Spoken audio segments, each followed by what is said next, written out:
Il a dépouillé les démons. Il les a livrés au spectacle. Maintenant je vis dans le repos. Par le achevé de Christ, le pouvoir a changé de main. Christ, mon assurance, je vis le vrai repos. Autrefois, j'ai vu des esclaves sur des chevaux, les bronzes manches à terre. Maintenant le pouvoir a changé de main. Je vis le frère, laisse-moi te dire mon frère, par le achevé de Christ, le pouvoir a changé de Christ, mon assurance. Je vis le par le achevé. Et le pouvoir a changé. Christ, mon assurance, je vis le vrai repos. Merci Seigneur. Alors dans cet esprit de repos, d'assurance, communion avec le Saint-Esprit, prions doucement, en langue s'il vous plaît. Korabache de bratondos kobradi manasato kalabazindo leto kabashada manrada koson de bradi kasunta. Prie, parle avec le Saint-Esprit qui va te parler tout à l'heure par la parole de Dieu. Lebrodi basanta manto kibrado soko bahanda shale bradu basakato la bazinda manto borosi kate la baza jengo brada soto makala basita korabazi. Lento cosombra di casunta le bosota, le cosobra di la masante brosota, mashata la varica to baragade zando lo bossi, rende che bosonda libra catula basinda, masha carabasende le bosunda.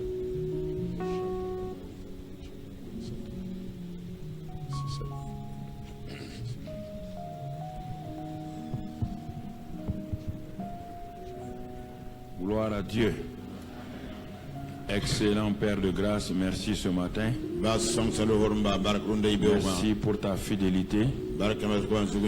Merci pour ton grand amour. Merci pour les témoignages que nous entendons. Merci pour tes serviteurs et servants de Dieu. Merci pour le peuple de Dieu qui est là. Nous sommes reconnaissants pour tous tes bienfaits. Sois exalté et sois magnifié. Que toute la gloire, la louange et l'honneur reviennent à toi seul, Père. Au nom de Jésus. Amen. Que la grâce de Dieu repose sur vous. Que l'immense grâce de Dieu soit avec chacun d'entre vous. Nous sommes en train d'avancer, nous sommes en train de reprendre les chemins des premiers chrétiens. Et nous voulons aller de l'avant, nous voulons progresser. Et j'insiste beaucoup sur l'enseignement, car je vous ai dit que Jésus-Christ, quand vous regardez les évangiles, vous les lisez pas à pas, vous allez trouver qu'il prêchait, il enseignait, il guérissait les malades, il chassait les démons.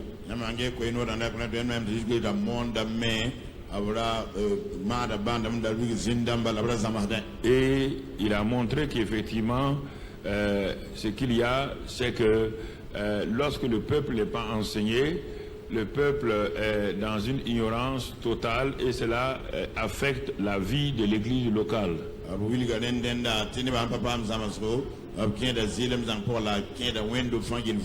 Et c'est pourquoi il a enseigné ses disciples sur le royaume pendant 40 jours. Et c'est ce qui a fait que cet enseignement que Jésus a donné pendant 40 jours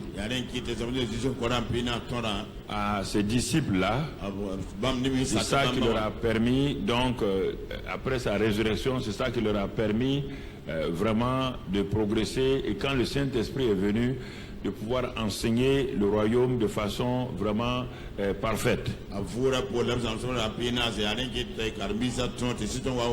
Et parce que, frères et sœurs, sans la parole de Dieu, la prière, toutes les régions font des prières. Je vous dis, ne mettez pas l'accent sur la prière dans votre vie d'abord, mettez l'accent sur ce qu'on a donné, les priorités de Dieu. Ce que Dieu dit que c'est prioritaire, c'est ça qu'il faut considérer comme prioritaire.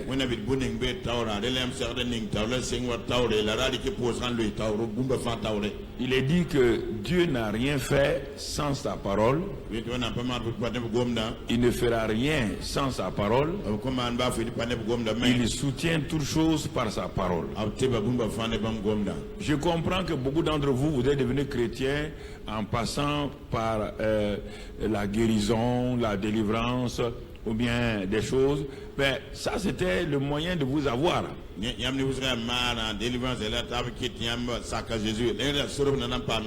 C'était le moyen que Dieu avait prévu pour vous attirer à lui. Maintenant que vous êtes venu à lui, vous devez vous asseoir à ses pieds et être enseigné par le Saint-Esprit. Cela permet en tout cas de progresser et d'aller de l'avant. Cela vous permet de voir ce que Dieu fait donc dans sa parole.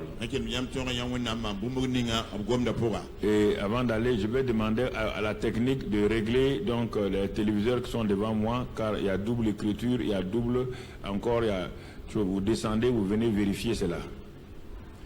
Donc, en toute chose, il est important de suivre les voies de Dieu. Parce que nous n'avons pas de royaume. Nous n'avons pas de paradis. On n'a même pas de ministère. Quelqu'un nous appelle, il nous dit, je vais faire de toi ministre de mon gouvernement. Toi tu viens, et tu ne suis pas le cahier des charges. Et tu dis, toi tu vas faire ça. Tu vas faire ça. Est-ce que vous allez vous entendre? Donc, quand vous dites que vous avez été appelé par Dieu, si c'est Dieu qui vous a appelé, regardez comment il a appelé son fils d'abord. Premier exemple. Regardez bien comment il a appelé son fils. Son fils même qui est Dieu là, dès qu'il a été appelé là, il a cessé tout pour suivre ce que le Père a dit. Le Saint-Esprit qui est Dieu là, il ne fait rien que ce que donc il a dit de faire. Donc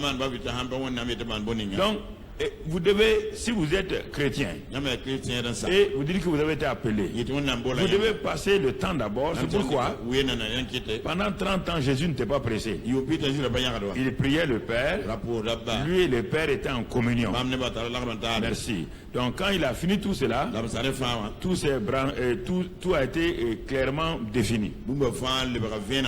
Et il a commencé le ministère. Quand Paul a été appelé, il a été appelé à Damas. Il a reçu le Saint-Esprit à Damas.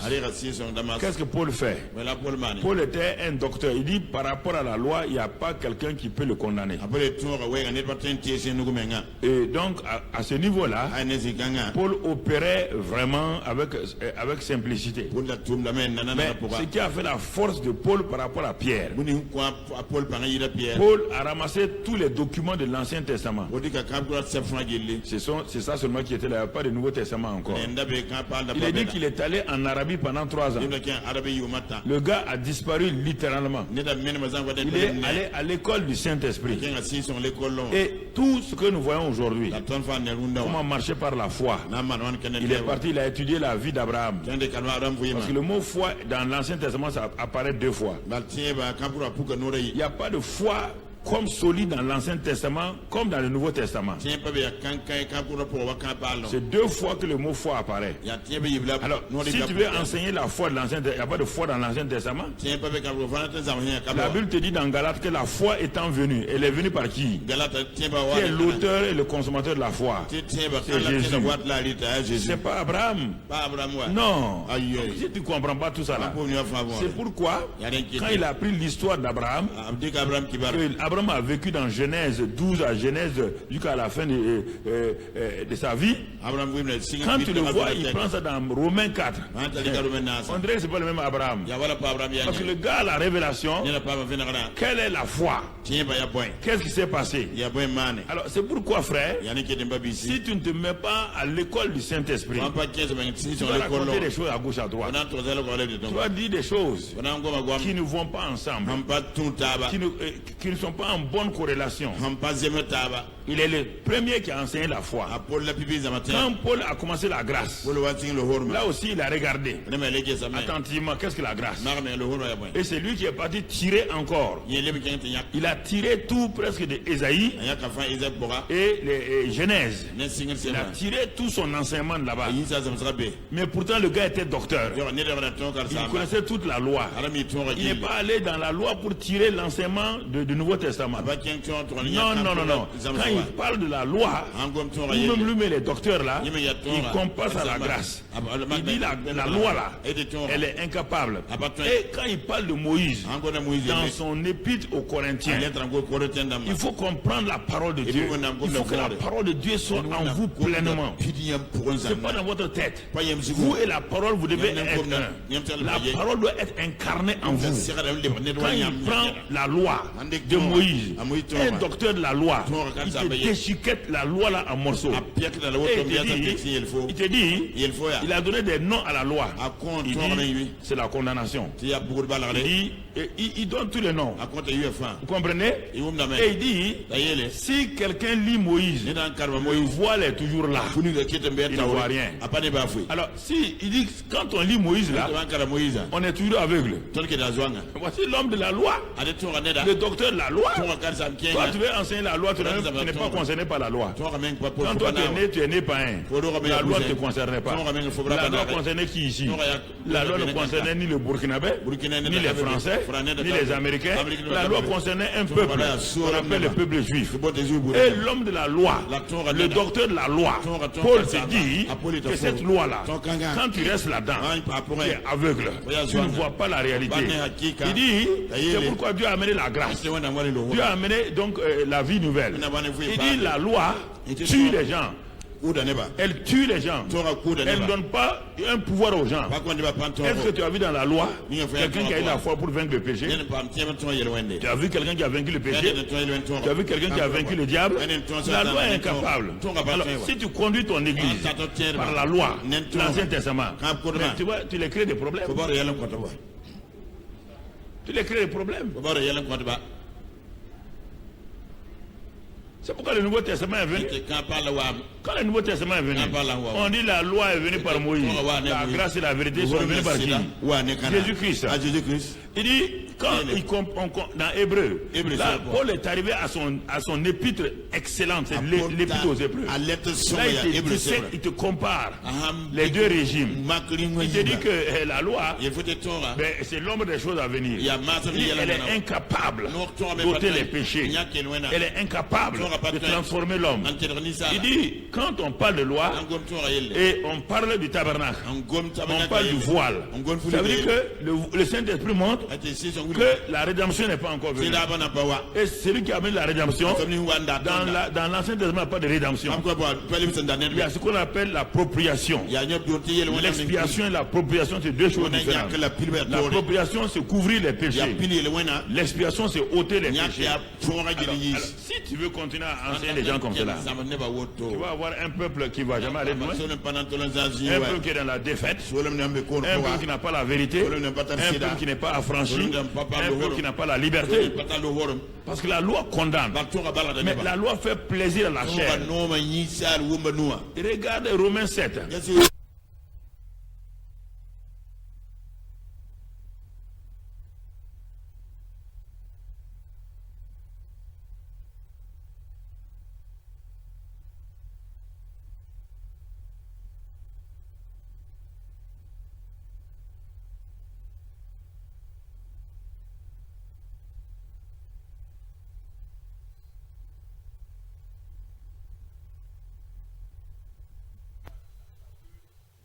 Ouais. Ça c'est vrai.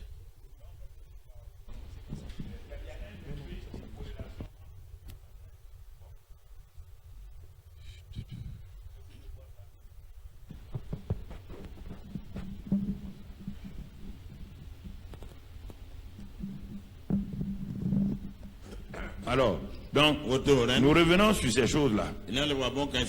Alors, quand on voit la loi et la grâce, alors, mon frère, ma soeur, la loi a été donnée, on dit c'est simplement, c'était pour montrer, la loi donne la force au péché. Dans Genèse, il faut comprendre la Bible. Genèse, ce n'est pas l'Ancien Testament, Genèse, c'est le commencement. Tous les secrets se trouvent dans Genèse. Tout ce que Dieu voulait faire là, c'est interrompu dans Genèse 3. Dès que l'homme est tombé, tout le programme de Dieu, Dieu l'a suspendu. Il a commencé un programme provisoire attendant que son fils vienne maintenant. C'est pourquoi les vrais sur Genèse 1, Genèse 2. Genèse 3 déjà, il y a un problème qui se passe. Parce que Dieu s'en est allé. Il ne reste plus rien qu'un homme et sa femme. Ils sont nus. Dieu est obligé de venir de temps en temps maintenant pour travailler avec eux, pour les amener à aller de l'avant. Mais quand tu regardes, quand il a donné la loi, pourquoi il a donné la loi? Il a donné la loi parce qu'Israël ne voulait pas Dieu. Israël a dit que Moïse n'a qu'à tout le temps à écouter Dieu et de les laisser eux en paix, n'a qu'à venir leur dire. Et c'est à partir de ce moment-là que Dieu leur dit maintenant, comme vous voulez des lois, je vais vous les donner. Mais vous allez voir que ma présence vaut mieux que les lois. Ma présence. Regardez en Genèse. Dans Genèse, même après la chute là, regardez, tant que la loi n'était pas venue, Abraham a menti, on n'a jamais dit qu'il a menti. Il n'y a pas d'adultère dans Genèse. Tu as vu adultère où? Tu as vu mensonge où? C'est la loi qui montre qu'il y a le péché. Sans loi, il n'y a pas de péché. Regarde l'escroc Jacob. Sous la loi, il avait des problèmes. Il mourait. Parce qu'il vole. Il trompe les gens. La loi tue les gens. On veut te montrer quelque chose. C'est les hommes qui ont dit la loi. Il a donné la loi. Et personne ne peut obéir à la loi. Tout le monde s'est trouvé dans des problèmes. Tout le monde s'est trouvé dans des problèmes. Et ça, c'est important que nous comprenions. Alors, c'est pourquoi, quand tu veux utiliser la loi, tu vas fatiguer ton peuple. Dans la loi, Jésus a montré la loi pour l'appliquer. Il le montre avec la femme adultère. Il faut que vous compreniez ça, pasteur. Quand il veut te montrer, tu veux t'amuser avec la loi, tu seras ridiculisé. Tu seras honni.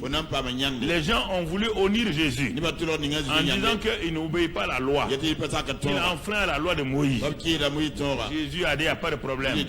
J'aurai l'occasion pour vous démontrer que vous ne comprenez rien. Et l'occasion est venue un jour. Ils ont pris une femme en flagrant délit d'adultère. Ils l'ont amenée à Jésus. Premier défaut, ils ont amené la femme sans l'homme. Est-ce qu'il y a adultère d'une femme sans l'homme? Premier défaut, la loi c'est ça. La loi amène les hommes à se soumettre leurs femmes. Parce que tous les hommes aiment ça. La loi, ça soumet les femmes qui n'ont pas le droit. Voici une femme qui a commis adultère. C'est un homme qui l'a séduite. C'est un homme qui l'a trompé. C'est un homme qui a couché avec elle. On prend la femme et on l'amène. Et on veut régler le problème de Jésus en même temps. Jésus est tranquille. Ils viennent avec lui. Ils disent au Seigneur. Ils changent de langage. Ils prennent un langage hypocrite. Il l'appelle Seigneur. Mais c'est un mot hypocrite. Et quand il dit cela, il dit nous avons pris cette femme-là en flagrant délit d'adultère. Et la loi de Moïse nous dit de faire comme ça, comme si, de la lapider. Alors il veut d'abord savoir est-ce qu'il est contre Moïse. Il dit non. Si c'est la loi là, c'est nous qui avons donné la loi à Moïse parce que vous voulez. Il dit c'est pas un problème. Il dit enfin il est d'accord avec nous. Mais maintenant Jésus, voyant que tous ces hommes étaient là, ils aiment lapider les gens. Si dans ton église tu as des cailloux dans tes mains pour lapider tes chrétiens, un jour tu seras lapidé toi. On t'a pas donné le peuple de Dieu pour les lapider. On t'a donné pour les nourrir. On t'a donné pour les sanctifier. On t'a donné pour que tu les aides. Pas pour les lapider, c'est pas ton peuple. C'est pas ton peuple. Tu n'es pas mort pour eux. Tu ne l'as pas racheté par ton sang. Tu n'as aucun pouvoir sur le peuple de Dieu. Et Dieu va te juger pour ça. Il faut faire attention. Le pasteur n'est pas le créateur du peuple. Il n'est qu'un gestionnaire, un gérant. Et un gérant, on lui demande des comptes. Tout gérant dans la Bible, les gérants des talents, on leur demande des comptes. On leur a tous demandé des comptes. Alors mon frère, ma soeur, Jésus il s'est mis à genoux. Il a commencé à écrire. La loi, ce n'est pas un seul commandement. Si vous voulez appliquer la loi, il faut que l'appliquer dans toute son entièreté. Et quiconque veut appliquer la loi sera pris par la loi. Tu ne peux pas. Il a commencé à écrire. Il a commencé à écrire sur le sol. Les gens ont regardé. Ils regardaient attentivement ce qu'il disait. Il écrivait. Alors il dit tu auras Dieu en premier lieu. Tu adoreras le Seigneur. Tu n'auras pas d'autre Dieu devant ta face. Et etc. Et chacun regardait. Chacun déjà voyait qu'ils auront des problèmes. Chacun a compris que le monsieur là, il a une sagesse qui dépasse leur sagesse. Maintenant quand il est arrivé à tu ne commettras pas d'adultère là il s'est arrêté. Il dit maintenant bon ok, bon si c'est la loi là, il n'y a aucun problème. Maintenant, la loi ce n'est pas seulement l'adultère. Si quelqu'un d'entre vous n'a jamais commis de péché, qu'il lui jette le premier la pierre.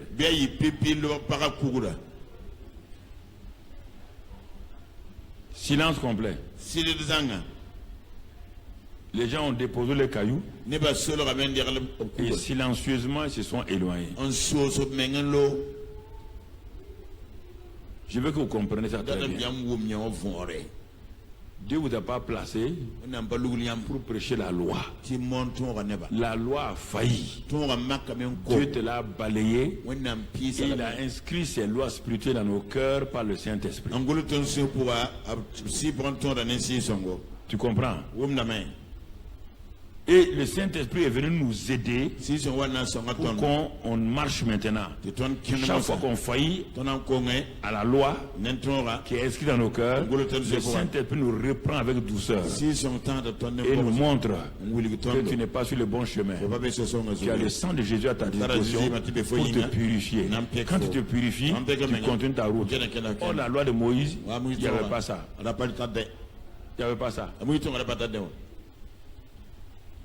Il n'y a pas ça. Donc la vie chrétienne, c'est la vie de l'intérieur. C'est pas la vie extérieure. La loi est extérieure. Tout est écrit au dehors. La loi est écrite sur des tables. La vie chrétienne, c'est ton cœur qui est la table. Tout est ici. Sous la loi, il y avait un tabernacle extérieur. Un lieu, donc, comment on appelle la cuve d'airain et autre chose. Ensuite, le lieu saint et le lieu très saint. Et aujourd'hui, il n'y a plus ça. Aujourd'hui, c'est toi, le lieu très saint. Ton esprit est le lieu très saint. C'est là-bas où le Saint-Esprit habite. Ton âme est le lieu saint. C'est là où il y a ta personnalité. Ton corps est l'élément extérieur. Mais Dieu est venu habiter en toi. Il a donné toutes ces choses-là pour te dire que la réalité va venir. Toi, tu laisses la réalité et toi, tu es tout le temps en train de prêcher l'ombre. Tu vas amener qui à la réalité? Donc, ce sont des choses très importantes que nous devons comprendre. Jeunes gens, il ne faut pas développer votre ministère sur des choses pour que les gens vous applaudissent. Parce que ça n'amènera personne au ciel. Mais si vous voulez amener les gens au ciel, c'est celui qui a la clé là. Suivez-le. Ce qu'il a dit de faire là, suivez-le. Il est venu révéler la vraie face du Père. Personne ne connaissait Dieu. Moïse connaissait Dieu extérieurement. Abraham connaissait Dieu extérieurement. La première personne qui est venue nous révéler vraiment Dieu, c'est Jésus. Il était le seul à prendre un caillou pour lapider la femme là. Est-ce qu'il l'a fait? Est-ce qu'il a lapidé la femme? Quand il a dit femme, lève ta tête, regarde autour de toi. Ceux qui te condamnent là, sont-ils là? Il n'y avait personne. Il dit voilà. Il dit va. Ne pêche plus. Je ne te condamne pas. Je te donne le pouvoir de résister au péché. C'est ça la force de la grâce. Et c'est ça que la femme a fait. Elle est partie. Alors frères et sœurs, quand tu veux prêcher la loi, toi-même tu es condamné. Si toi tu prêches l'adultère, toi-même tu es pasteur, escroc, menteur. Tu vas échapper.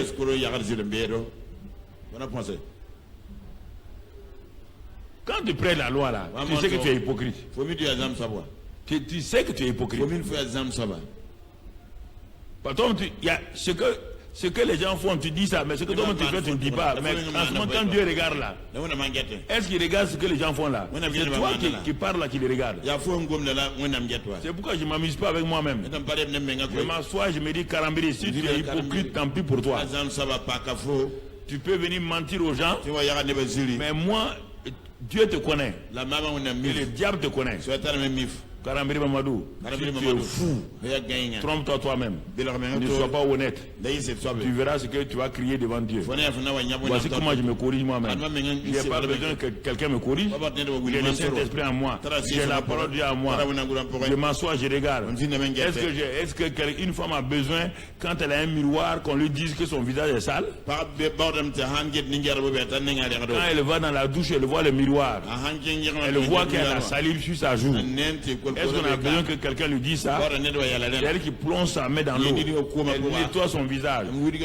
Et le miroir dit, maintenant madame, tu peux sortir. Le miroir commande la vie des femmes. Le miroir commande la vie des femmes. Le miroir parle silencieusement. Et toutes les femmes et les hommes de ce monde obéissent à leur miroir. Si tu vas devant le miroir, c'est que tu peux te soumettre au miroir. Si le miroir te dit, tu n'es pas peigné, avant que tu saches, tu obéis au miroir. Le miroir dit, un homme insensé ne sort pas les cheveux sans être peigné. Tu obéis au miroir, tu prends ton pain devant le miroir, tu payes, c'est-à-dire que tu te soumets au miroir. Et le miroir dit maintenant tu peux sortir. Et le miroir de Dieu, toi tu le regardes, tu ne te soumets pas à ça, et tu sors, tu fais ce que tu veux, tu es un insensé. C'est ça. Le miroir naturel. Tout le monde obéit à ça. Tu n'as pas regardé un miroir ce matin? Hein? Tu n'as pas obéi au miroir? Qui n'a pas obéi au miroir ce matin? Tu as obéi au miroir? Et le miroir de Dieu, là tu n'obéis pas. On n'a qu'à prier. On n'a qu'à prier pour moi seulement. Prier pour toi, ça va te donner quoi? Ça va te donner quoi? La chose importante, c'est ce que je te dis.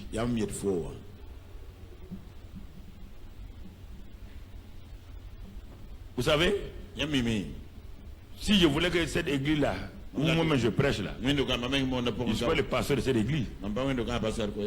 Non. Moi je suis l'enseignant au niveau du centre d'évangélisation.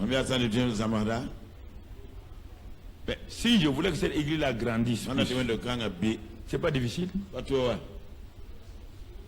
Déjà en un mois et demi là, quand j'ai commencé les prières du soir, de mardi soir, l'église est plus remplie que le dimanche matin. Les gens viennent de tous les côtés. Quand j'ai commencé à prier, à faire la délivrance, à prier ces choses-là, l'église est remplie ici, au dehors c'est rempli, partout c'est rempli. Les gens viennent de toutes les dénominations. Pendant un mois et demi ici. Si je continue ça 1 an, l'église va être au dehors là-bas. Mais ça va faire quoi? Ce sont des petits qui viennent seulement parce qu'ils ont pris pour eux, c'est fini. Et quand ils vont sortir là, ils vont vivre comme des cochons. Donc moi je suis là pour préparer des cochons. Jamais. Pas un ministère de... Non, jamais. Non. Je suis obligé d'enseigner. Ça là, je ne suis pas votre... Jésus a prêché, il a enseigné, il a guéri les malades, il a chassé les démons. Tout chrétien doit le faire. Tu dois prêcher, tu dois enseigner, tu dois chasser les démons, tu dois guérir les malades. Femmes et hommes. Tout le monde doit le faire. Tout le monde. On dit tu es témoin. Alors, frères et sœurs, c'est important que nous comprenions ça. Vous savez, j'ai introduit ces choses-là. Écoute-moi, quand je suis ici, je suis un prédicateur. Je suis celui qui j'annonce la parole de Dieu. Mais quand tu viens à mon bureau, tu me verras dans ma simplicité. Je cause avec toi, je ris simplement. Parce que là-bas, je ne suis pas en train de prêcher. C'est différent. Quand je suis ici, là je ne joue pas. Parce que c'est la vie des gens. Je sais qu'il y a un ennemi qui guette les gens. Un ennemi qui est en train de mentir à des gens. Pour dire non, si on prie pour nous, ça va aller. Je ne veux pas accepter. Au moment où je prie, je vois aussi comment l'ennemi agit sur les gens. Et moi, je vais me taire, flatter les gens. L'ennemi va les détruire. Quand je vais arriver devant Dieu, il va me dire, infidèle serviteur, éloigne-toi de moi. Infidèle serviteur, éloigne-toi de moi. Regarde comment mon peuple périssait. Tu ne leur as rien dit. Tu ne leur as pas prêché. Tu ne leur as pas enseigné. Tu les as laissés faire ce qu'ils veulent. Voici des choses pour lesquelles nous devons nous réveiller. Nous devons nous réveiller. Et ça va nous aider à aller de l'avant. Il y a des choses, il ne faut pas s'amuser avec soi-même. Ne vous amusez pas avec vous-même. Ne laissez rien d'autre pour distraire. Voilà ce que tout juste je voulais dire pour saisir vos cœurs. Et maintenant on va commencer l'enseignement de ce matin. On va parler du nom de Jésus. Le nom de Jésus.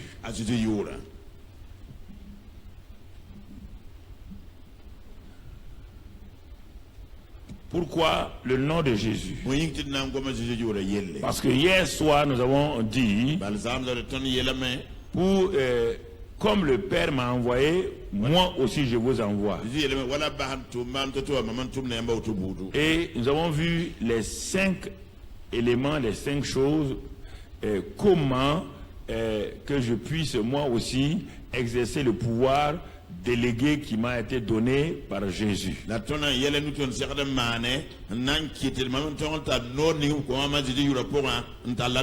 Et on a vu, je dois développer ma relation avec le Saint-Esprit.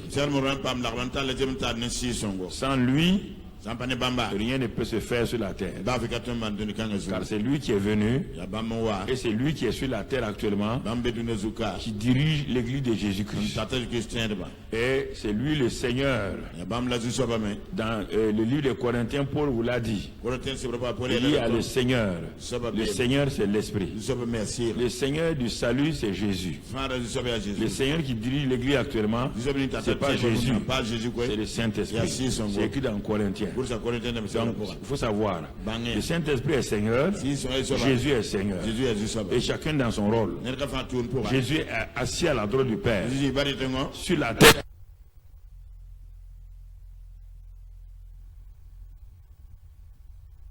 Il y a un manque de synchronisation entre les micros et choses.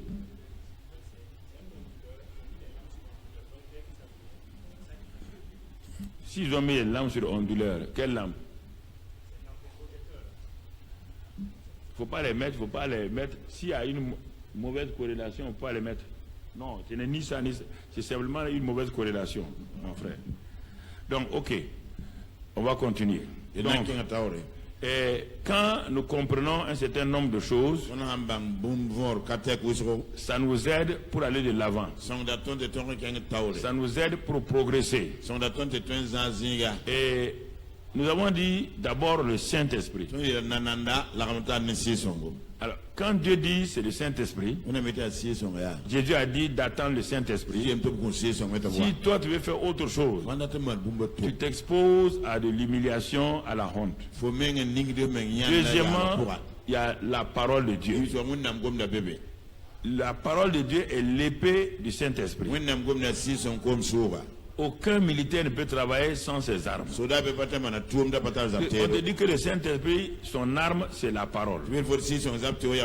Dans Genèse 1, quand le Saint-Esprit se mouvait, il n'a pu rien faire. Il a attendu la parole. Quand le Père lui a envoyé la parole, rapidement, il a mis les ténèbres de côté et il a manifesté la nature du Père.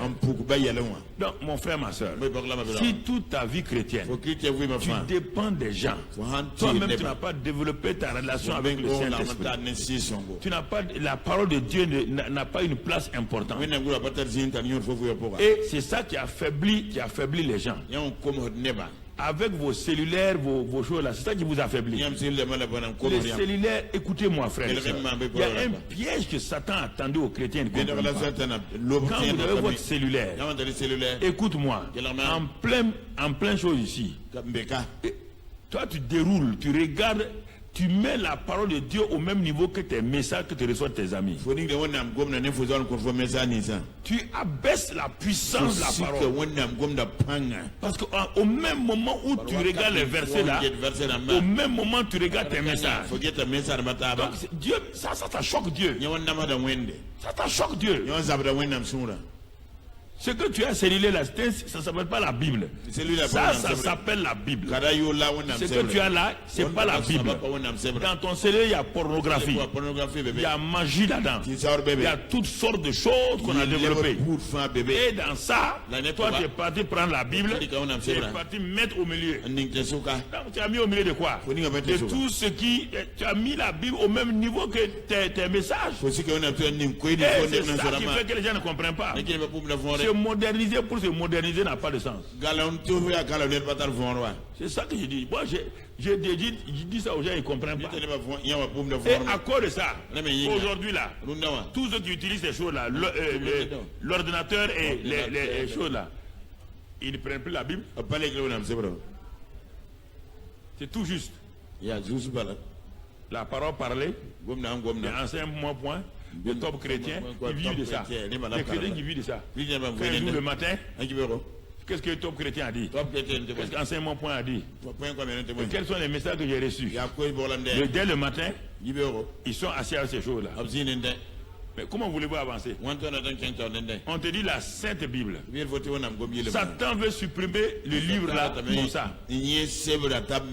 Parce que n'oubliez pas que ce qu'ils veulent détruire là, c'est la Bible. Qu'est-ce qu'ils vont faire? Le piège. Ils vous donnent des Bibles électroniques. Mais le jour va arriver où les chrétiens vont plus aimer ça là. Les imprimeurs vont tomber en faillite. Les libraires vont tomber en faillite. Et quand il y aura plus la Bible sous cette forme là, on va dire maintenant qu'on ne peut plus mettre la Bible dans le cellulaire. Voilà, maintenant tu vas faire quoi? Ils dirigent tout. Et ceux qui veulent acheter les trucs de cellulaire et des trucs là, ce sont des non-chrétiens. Si tu ne sais pas ça, je vais te dire, c'est des non-chrétiens.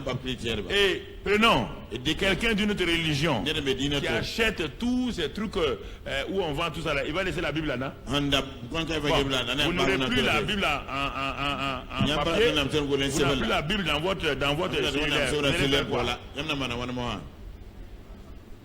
Et vous allez simplement avoir que du moins c'est des éléments sur les je sais pas, mais on dirait que les chrétiens, moi dès qu'il y a quelque chose, ils se jettent sans réfléchir. Il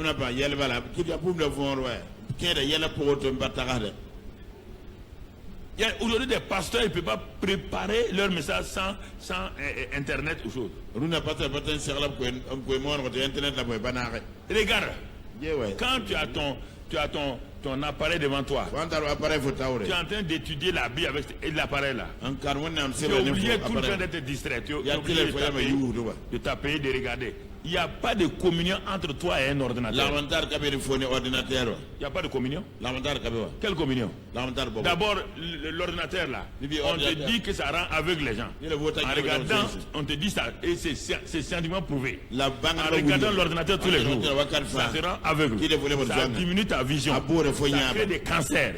Et la Bible, quand tu lis la Bible, écoutez-moi, il y a un musulman qui a dit ici là, il dit, Pasteur Karambiri là, à 70 ans, il ne porte pas de lunettes pour venir prêcher.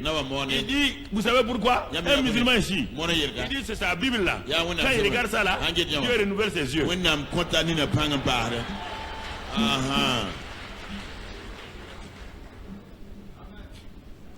On te dit que l'ordinateur, c'est écrit, les téléphones, ça donne cancer, ça ferme, ça rend les gens aveugles. Et toi tu es sur ça tous les jours. Regarde la plupart des enfants là, ils portent des lunettes aujourd'hui à cause de quoi? C'est ça. Donc ça ne te donne même pas bonne chose. Moi j'ai ma Bible là. J'ai mes stocks de Bible chaque année. Chaque année j'ai une nouvelle Bible. Parce que j'écris tous mes messages dans ma Bible. Je donne cette parenthèse là. C'est pour que les chrétiens, quand il y a une nouveauté, ils se jettent là-dedans. Tu jettes là-dedans. Tu jettes là-dedans. Non. Un jour quelqu'un, les gens nous connaissent trop maintenant. Un jour quelqu'un va dire que Satan est mort. Il va envoyer sur les trucs des réseaux chrétiens, les chrétiens là. Et tu vas voir le matin, les chrétiens vont envoyer Satan est mort. Satan est mort. Satan est mort. Non, mais on dirait que vous êtes des automates. N'importe quoi qu'on vous envoie, vous envoyez. Satan est mort, hein. On dit il est mort hier. Oui, ma soeur, tu as entendu? Je t'envoie un message, hein? Satan est mort. Il faut être intelligent. Dieu dit même dans la prophétie, même la prophétie là, de retenir quoi? Ce qui est bon. Donc la prophétie à 100% n'est pas vraie. Parce que l'homme met ses idées dans la prophétie. Dieu dit d'aller dire au pasteur Kambou, il me donne une prophétie. D'aller dire ça. Ça dépend de ma relation avec Kambou. Maintenant, quand je vais aller, Dieu m'a dit te dire, si j'aime Kambou, je vais dire un peu ce qu'il y a. Et je vais ajouter pour le faire contenter. Mais si je n'aime pas Kambou, Dieu m'a révélé que toi, si tu ne pries pas dans une semaine, ainsi dit l'Éternel, Dieu m'a dit que tu auras tel problème. Donc c'est pourquoi Dieu dit, dans toute prophétie donnée par un homme, retiens ce qui est bon. Le reste là, c'est dans la poubelle. Alors que beaucoup d'entre vous, vous avalez les prophéties des gens comme ça. Vous les avalez et vous avez des problèmes. C'est écrit dans la Bible, non? Comme vous ne lisez pas ça là, vous... Dans toute prophétie, retenez ce qui est bon. Alors si on doit retenir ce qui est bon, ça veut dire que dans toute prophétie, il y a quelque chose qui est mauvais. Oui ou non? Oui ou non? Mes sœurs, oui ou non?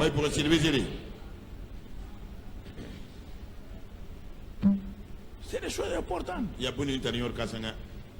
Soyons intelligents. Actuellement, les gens nous écoutent sur Facebook. Je parle à eux aussi. Il y a des gens qui ne viendront jamais ici. Mais ils entendent ma voix. Soyons chrétiens, soyons intelligents, soyons sages.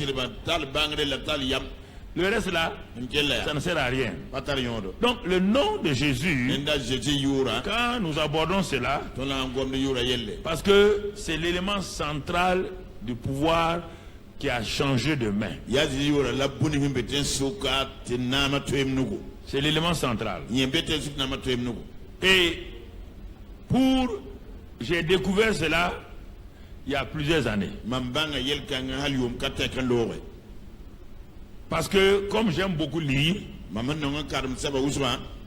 donc dans les années 80,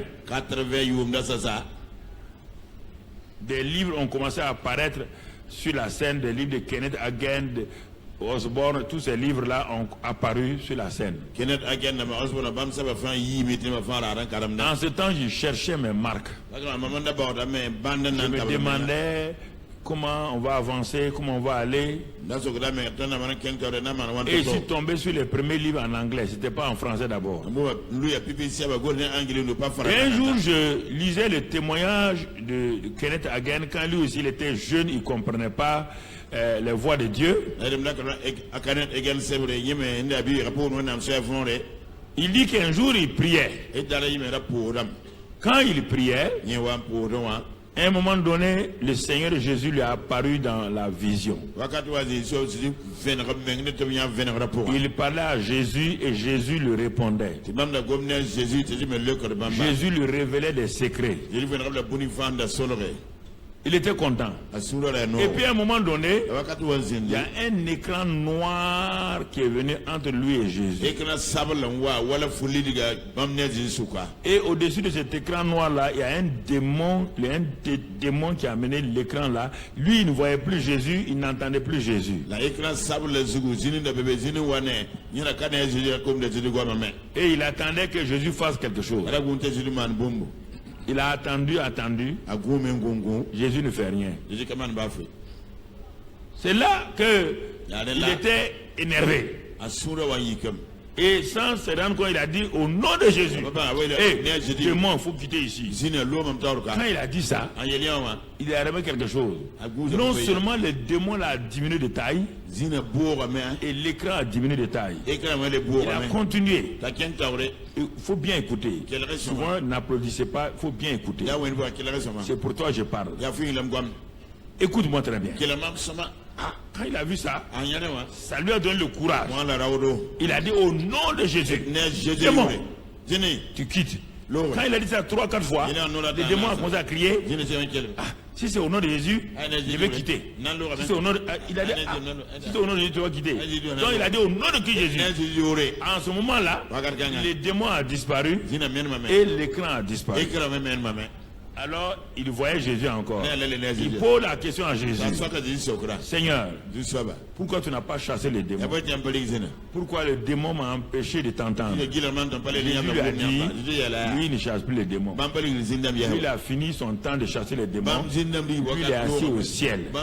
Il est venu se révéler à toi pour que tu comprennes que c'est à toi de chasser.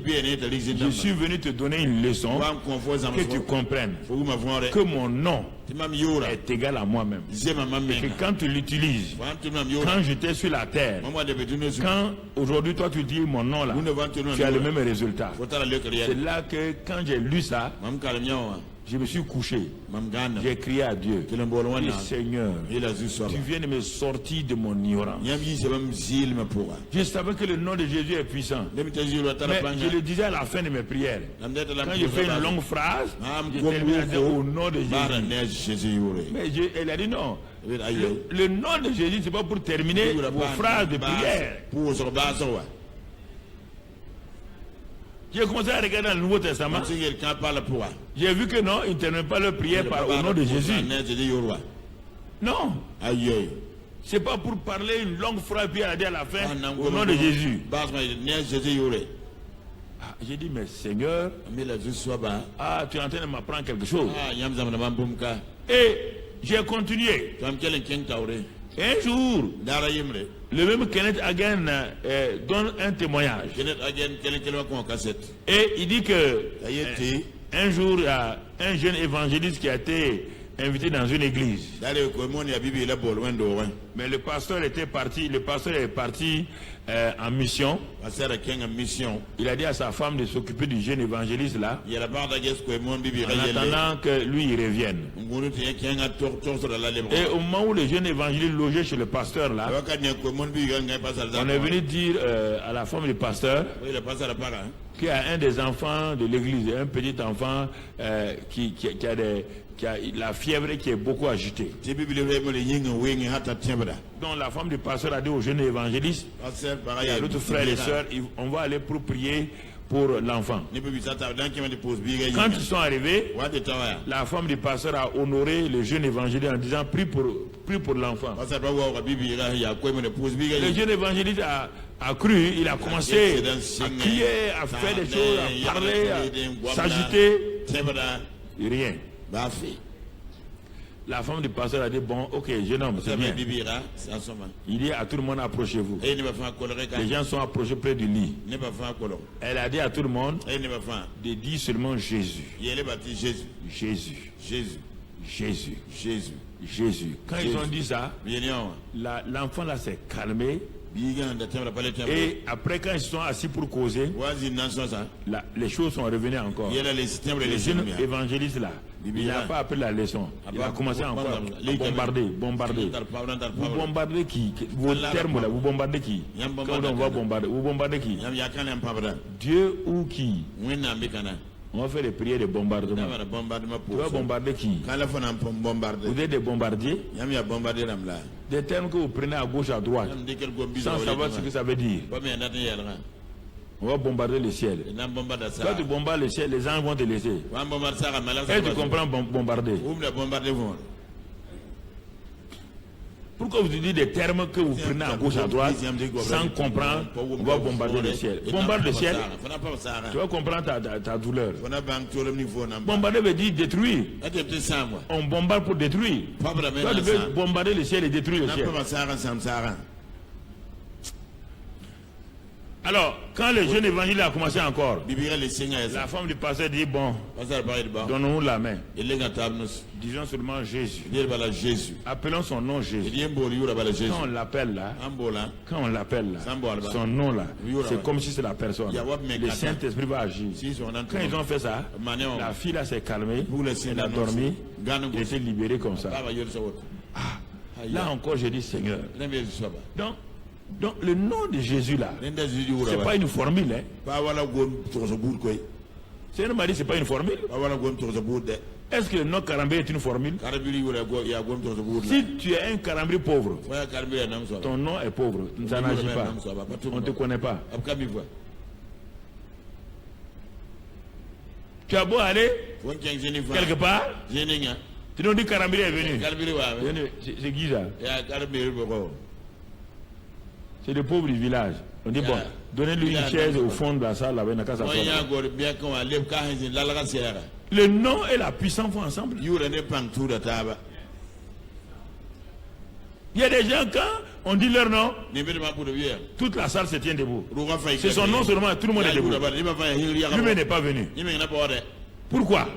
Parce que à ce nom-là, quand on dit ce nom-là, les gens voient un homme très puissant. Il voit un homme très riche, un homme politiquement puissant. Son nom agit partout.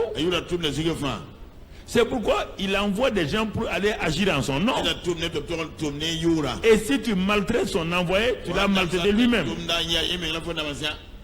C'est ça l'important du nom que je veux que vous compreniez. Ce n'est pas une formule donnée pour terminer nos prières. Au nom de Jésus, non. Non. Une femme, un jour, elle est partie dans une maison. Elle ne savait pas que dans la maison, il y avait un chien méchant. Et on a mis une sonnerie. Tu dois sonner et les gens viennent, ils arrêtent ils attrapent le chien là, et puis un gros chien. La femme là n'a pas vu ça. Elle a ouvert la porte de la maison. Quand elle a ouvert, le bulldog là était là. Qu'est-ce qu'il a fait? Mais il a sauté sur les genoux de la femme. Alors que quand il attrape quelque chose pour arracher, c'est un problème. Au moment où le chien, parce que la femme et le mari sont sortis, ils ont voulu dire attention, ne rentre pas, c'est trop tard. Le chien a bondi sur les genoux de la femme, comme elle est chrétienne. Elle a dit Jésus. Quand elle a dit Jésus là, le chien a roulé, tombé, fuir, aller à l'intérieur. Les gens ont dit mais qu'est-ce que tu as fait à notre chien? Il dit je ne sais pas. Moi il dit seulement Jésus. Même le chien a compris que le nom là, il n'y a pas là-dedans.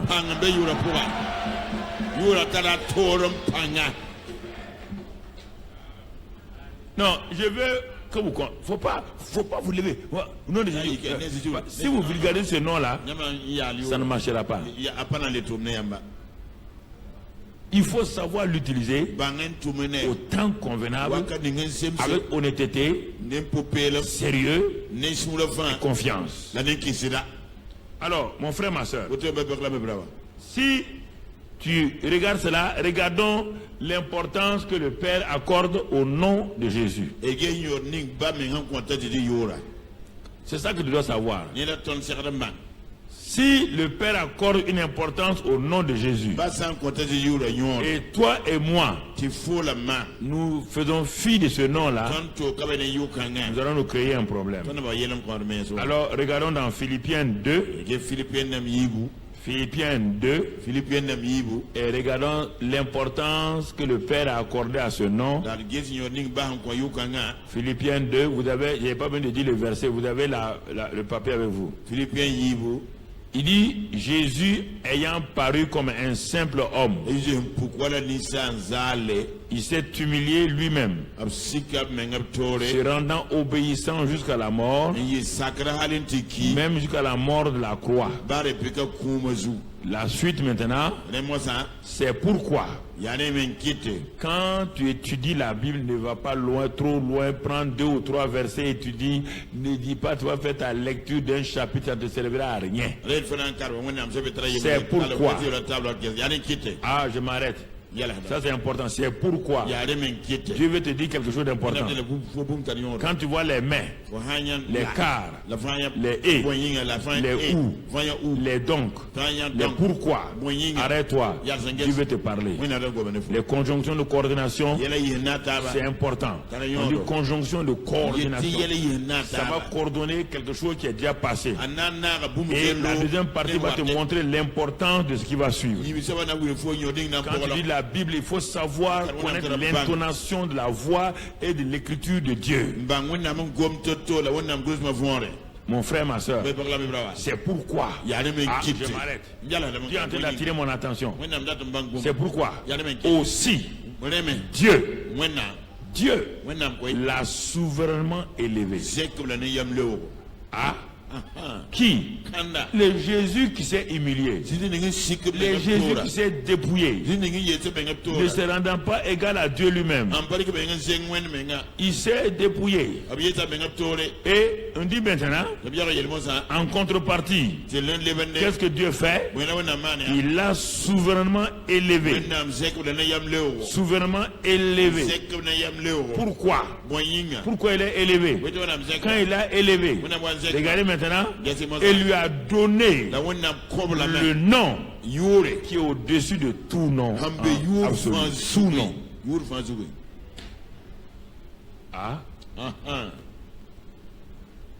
Seigneur, je commence à comprendre beaucoup de choses. Moi, j'avais des fausses idées. C'est l'onction, c'est ça, c'est ceci. Mais je n'ai pas bien étudié. J'ai mis les wagons avant la locomotive. C'est pourquoi le train ne démarre pas. Je vais remettre les choses en leur place. Il lui a donné le nom qui est au-dessus de tout nom. Le nom qui est au-dessus de tout nom. Bouge et prends une autre chaise, voilà, rapidement. Le nom qui est au-dessus de tout nom. Alors, le nom qui est au-dessus de tout nom, c'est le nom Jésus. C'est le nom qui est au-dessus de tout nom. Donc je commence à m'arrêter. Commence à regarder. Le nom de famille que j'ai là, dont je suis héritier là, c'est le nom qui est au-dessus de tout nom.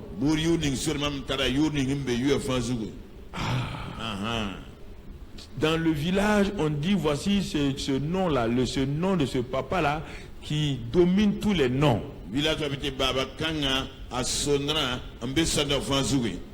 Quand on dit ce nom-là, tout le village respecte.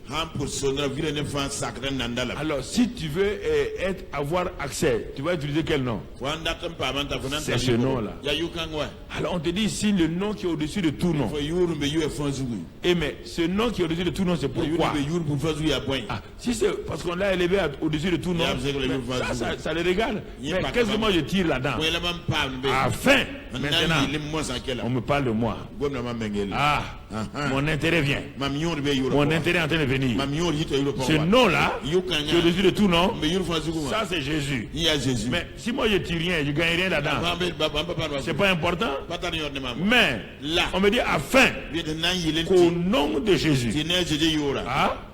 le nom qui est au-dessus de tout nom là, ce nom qui m'appartient là, on me dit qu'au nom de ce Jésus là, tout genou fléchisse dans les cieux, sur la terre et sous la terre. Je m'arrête.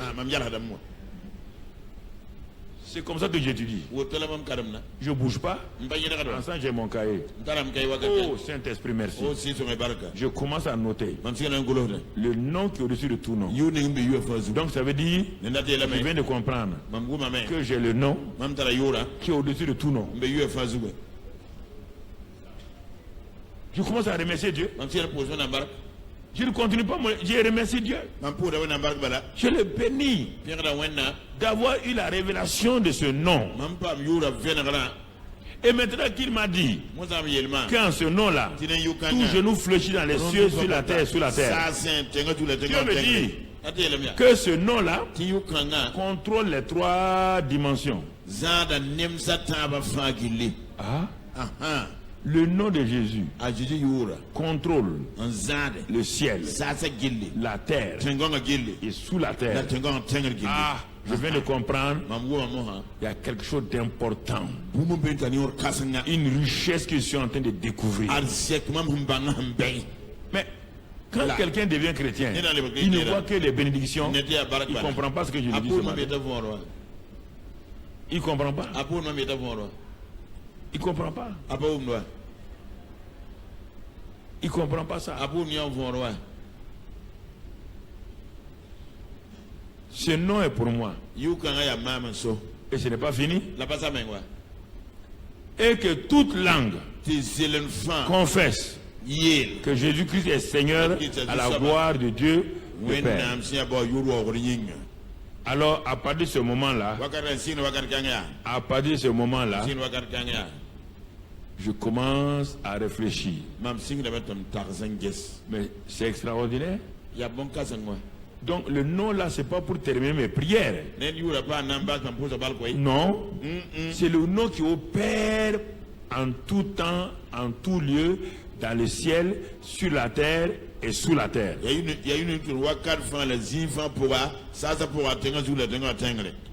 Je commence à remercier le Seigneur pour cette révélation. Et je vais commencer à voir déjà que ce nom-là, quand il est prononcé, il est respecté au ciel. Le Père respecte. C'est le Père même qui a dit, le nom est le Père, le nom là, le Père le respecte au ciel.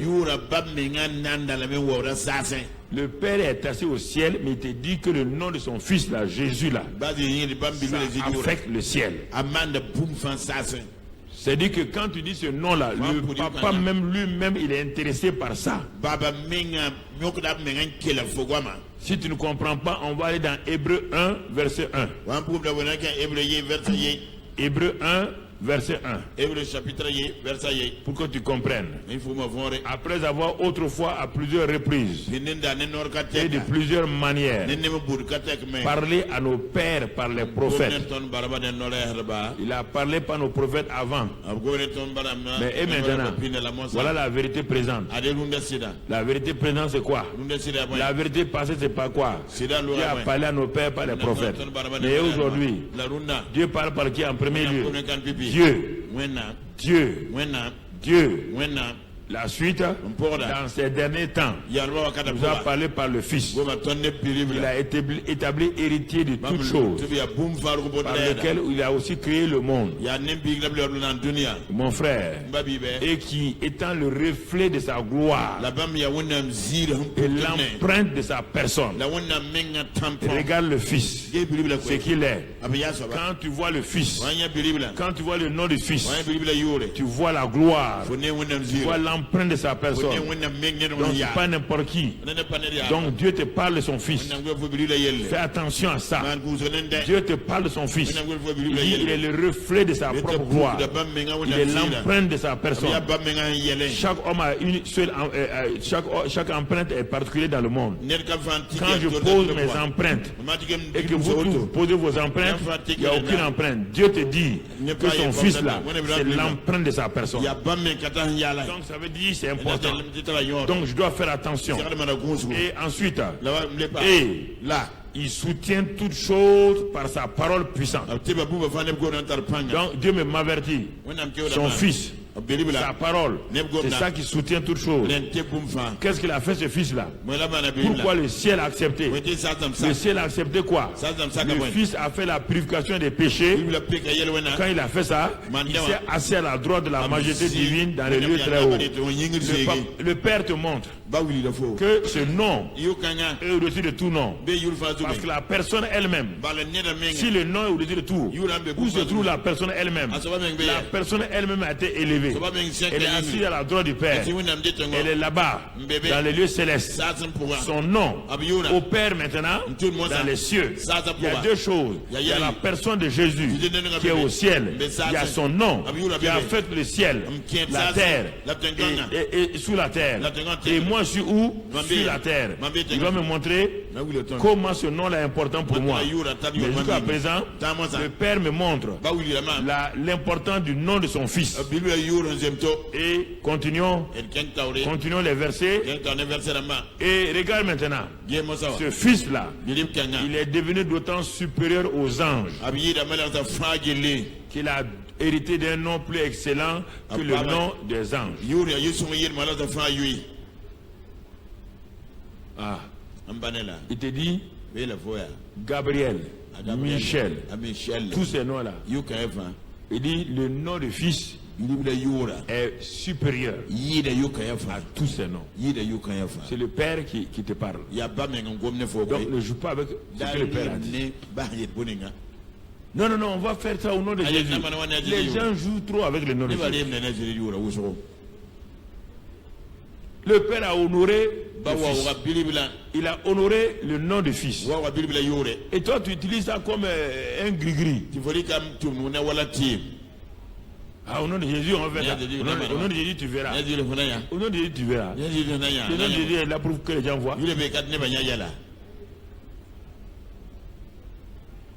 C'est ça. Comme tu ne le prends pas au sérieux, le nom de Jésus, tu es obligé de chercher des gens qui prennent au sérieux le nom de Jésus. Ce nom t'appartient. Et toi, au lieu de l'utiliser, ce sont des gens qui vont l'utiliser. Je vous parle, frères, jeunes gens, pasteurs, missionnaires. Vous avez quelque chose de glorieux chez vous.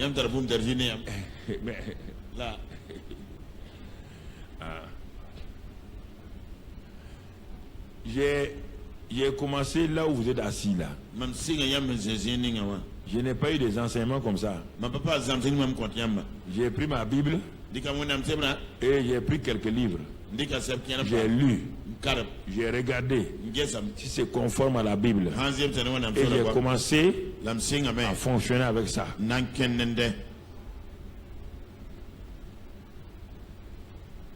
Si tu me regardes, on dit c'est difficile là.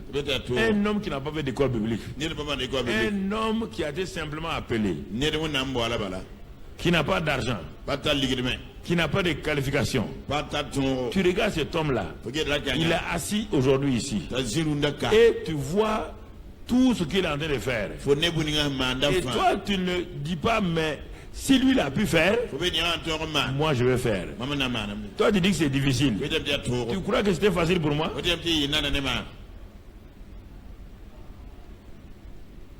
Non, je pose la question. Monsieur vous laissez dans la trinque bang. Ou bien tu crois que je suis privilégié? Non.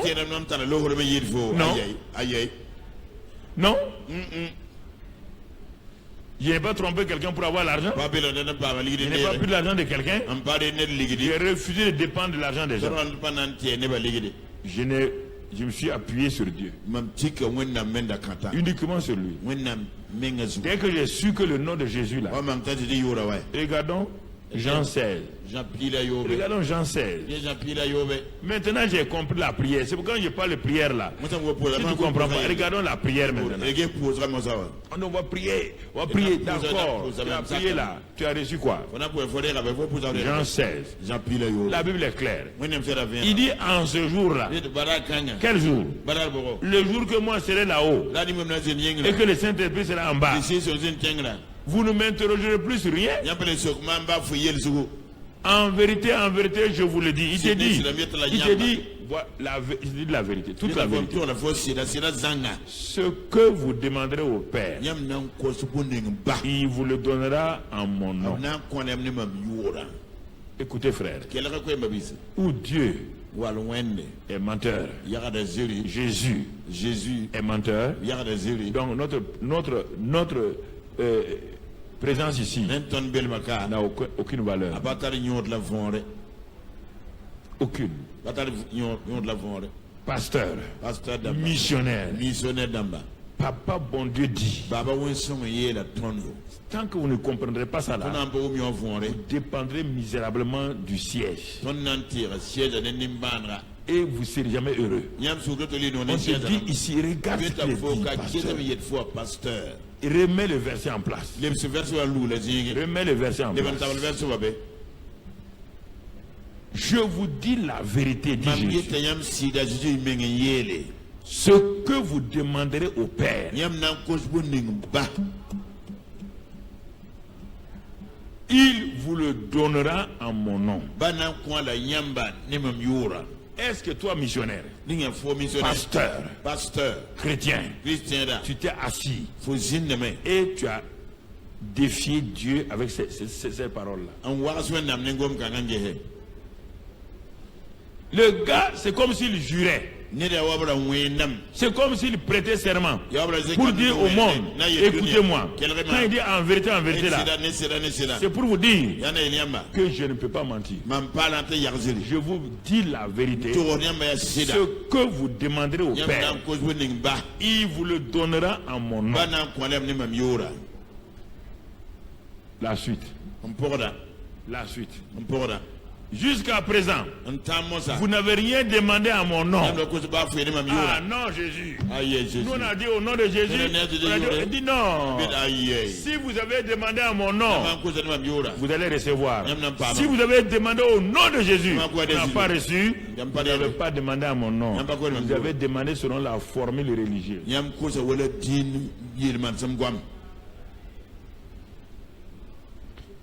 Vous avez demandé selon la formule. Regardez, vous dit, jusqu'à présent, vous n'avez rien demandé à moi. Quand même, Jésus, c'est trop là. Nous, on a utilisé ton nom, il dit non. Je vous ai dit, si vous demandez au Père à mon nom, il va donner. Regarde la fin du verset. Il dit maintenant, demandez. Et là, vous recevrez afin que votre joie soit parfaite. Alors, si toi tu demandes, tu n'as pas de joie parfaite, jusqu'à présent, tu n'as pas demandé.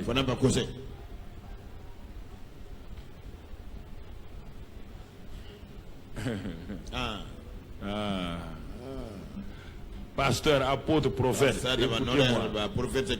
Vous confondez le ministère chasser les démons au nom de Jésus et votre vie personnelle. Vous pouvez chasser les démons. Vous pouvez utiliser ça. Comment vous allez bâtir votre église? Comment vous allez bâtir vos chrétiens? Il faut savoir. Le nom de Jésus est une autorité. Le nom de Jésus est un moyen d'accès au Père. Si tu sais utiliser le nom de Jésus pour chasser les démons et tu ne sais pas que ce nom-là, ça te donne l'argent. On te dit que papa, L'or et l'argent appartiennent à qui? Ah, je voudrais que vous compreniez ça. L'or et l'argent appartiennent à qui? Et Jésus te dit, si tu demandes l'or et l'argent là en mon nom au Père, est-ce que le Père va inventer l'argent? Il a dit à quoi? Il va garder l'argent là. Si toi tu as demandé au nom de Jésus et tu ne donnes pas l'argent là, est-ce que tu es dans la joie? Tu n'es pas dans la joie. Ça veut dire que tu n'as pas demandé, tu as mal demandé, c'est pourquoi tu n'as pas reçu. Et quand tu n'as pas reçu, tu n'as pas la joie. Et quand tu n'as pas la joie, tu ne peux pas opérer. Il ne faut pas aller ailleurs. Ce que vous demanderez en mon nom. Il faut réfléchir. Réfléchis bien. Réfléchis profondément. Ne balai pas ça de la main. Il ne peut pas s'amuser à mentir. Il va mentir pourquoi? Est-ce que tu étais là-bas quand lui parlait? Tu es né trouver ça. Il y a des gens qui l'ont appliqué. Et c'est réel. Petit, maintenant tu vas venir dire que ça c'est pas vrai. Et toi tu as demandé l'argent à Dieu pour faire ton église. Dieu n'a pas donné l'argent. Que tu as demandé l'argent pour avoir des chaises. Dieu n'a pas donné l'argent. Que toi tu as demandé l'argent pour avoir des équipements. Dieu n'a pas donné l'équipement. Tu mens. Tu es un menteur. Pasteur, vous êtes des menteurs. Menteur. Menteur. Je suis l'avocat. Je suis l'avocat de Jésus.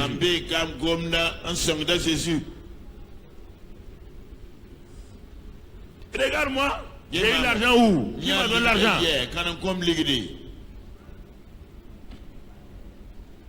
Au début, je venais m'arrêter ici.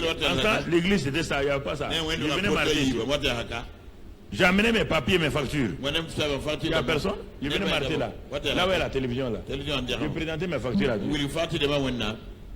Tu as dit que l'or et l'argent t'appartiennent. Tu ne mens pas. Il n'y a pas de mensonge en toi. Il n'y a pas d'homme de variation en toi. Il n'y a rien. Tu ne mens pas. Et ton fils a dit, moi je ne suis pas dans la joie. Et que pour avoir la joie parfaite, je demandais au Père en son nom. Et j'aurai la joie parfaite. Je dois faire telle chose. Ça me coûte 6 millions. Je n'ai pas 6 millions. Je dois faire ça. Je dois faire ça. Il n'y a rien. Et tu as dit ça là. Moi je viens te défier. Voici ma facture. Quand j'ai dit, voici ma facture là. Tu ne peux mentir. Je suis parti. Le même jour, Dieu a déclenché les opérations. Non. Il ne faut pas s'amuser. Hein. Je ne joue pas avec ça. Tu ne joues pas. Ceux qui ont Dieu, leur Dieu, à qui l'argent n'appartient pas, et ils ont l'argent et l'or. Ceux qui ont un papa à qui l'argent et l'or appartiennent et ils sont dans la misère et la pauvreté. On dit, il ne faut pas dire ça, que les chrétiens doivent être dans la pauvreté. Un papa riche avec un enfant pauvre, c'est normal.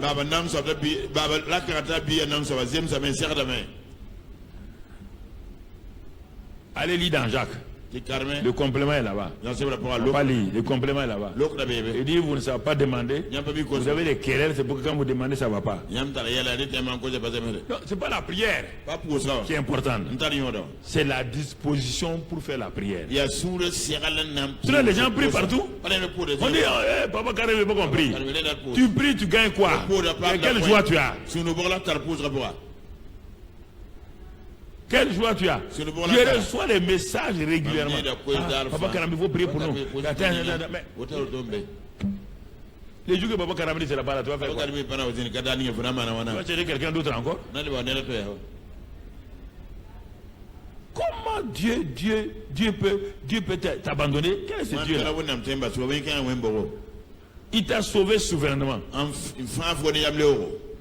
C'est pas toi qui l'as cherché? Qui a cherché Dieu ici? Personne n'a cherché Dieu. C'est Dieu qui est venu nous trouver. Il te dit, regarde bien. Voici le Père. 3 passages seulement du Père. Va étudier ça là.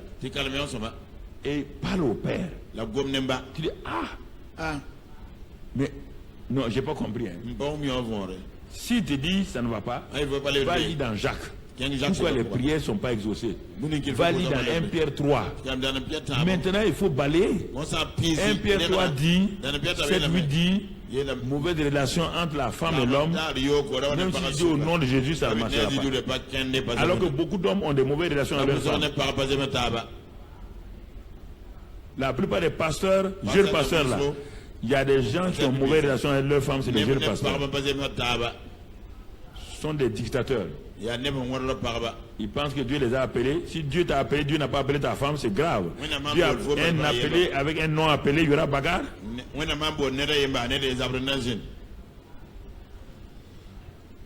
Un appelé, un non appelé. Ils vont travailler comment? Ils vont se tirer en permanence.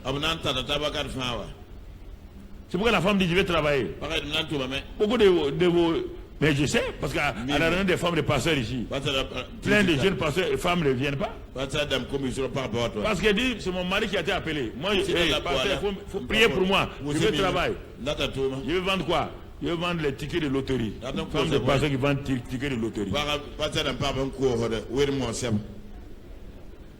Elle ne marche pas la chance, l'autre marche pas la foi. Ça peut aller? La foi et la chance ensemble.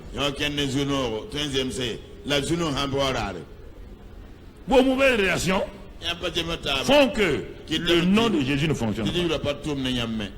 Vos bagarres dans Jacques se mordent les uns les autres. Ça fait que le nom de Jésus ne marche pas. S'élever sur les autres, croire que tu es quelqu'un, le nom de Jésus ne marchera pas. Dieu ne ment pas. S'il te dit que à cause de ça là, ça ne marche pas, il faut mieux arrêter de prier. Mais vous augmentez la prière croyant que c'est Satan. Satan n'a rien à voir avec vos prières. Satan n'a rien à voir avec vos prières.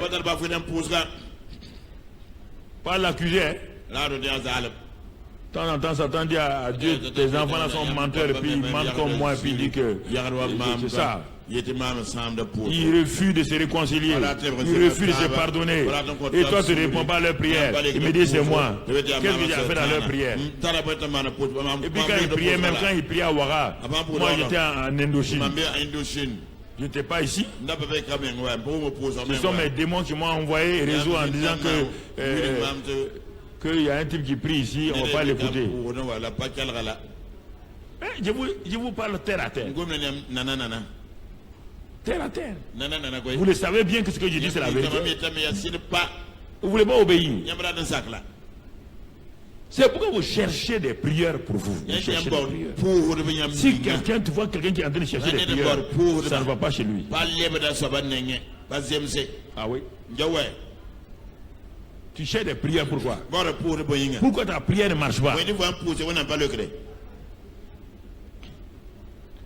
Si quelqu'un s'arrête en pleine route et il sort, il dit hey, jeunes gens, venez. Ça veut dire que la voiture c'est en panne. On ne pousse pas une voiture. Le moteur de la voiture est capable d'entraîner la voiture. Mais quand le moteur ne peut plus entraîner, c'est-à-dire qu'il y a une panne. Pourquoi tu demandes aux gens de venir t'aider à pousser la voiture? Si ta vie de prière, il n'y a pas de joie, il y a une panne dans ta vie. Une panne avec ta femme, une panne avec tes collaborateurs, une panne avec tes voisins, une panne avec des gens. C'est pourquoi tu demandes à des gens de te pousser dans la prière. Soutenez-moi dans la prière. Tu as déjà vu ça, soutenez-moi dans la prière. Quand Paul parlait, il savait de quoi il parlait. Toi-même, pour avoir aiguille, soutenez-moi dans la prière. Le jour quand je ne soutiens pas, tu vas faire quoi? Il faut que vous soyez honnête avec vous-même. La plupart du temps, les chrétiens ne sont pas honnêtes. Ils ne sont pas honnêtes avec eux-mêmes. Il y a rien de plus terrible que quand un homme s'assoit, il se trompe lui-même. Toi, tu t'assois, tu te trompes. Ça va? Oui, ça va passer. Ce que vous avez demandé à Dieu vous a donné. Il n'a pas donné encore. Pourquoi il n'a pas donné encore? Qu'est-ce qui est à la main de Dieu? Dieu te dit que sa main n'est pas courte. Son oreille n'est pas sourde. Il dit ce qui met un obstacle entre vous et moi, ce sont vos péchés.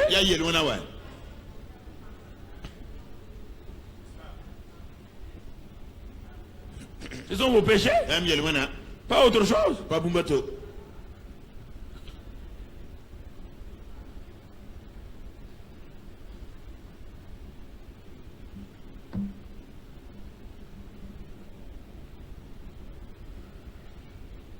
C'est ça. Yare. C'est ça. Yare bala.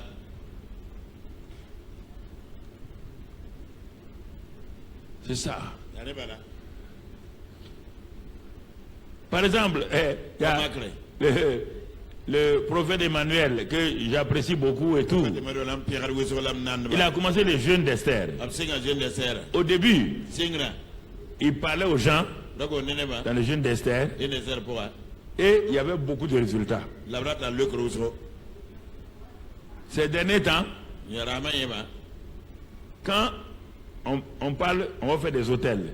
La plupart des jeûneurs qui viennent là, on ne leur a pas dit de mettre leur vie en règle. On ne prêche pas ces messages-là. Ils viennent jeûner 3 jours là. Quand ils s'en vont, il n'y a rien. Le jeûne d'Esther doit commencer le premier jour. Premier jour, le jeûne d'Esther doit dépouiller tous les participants.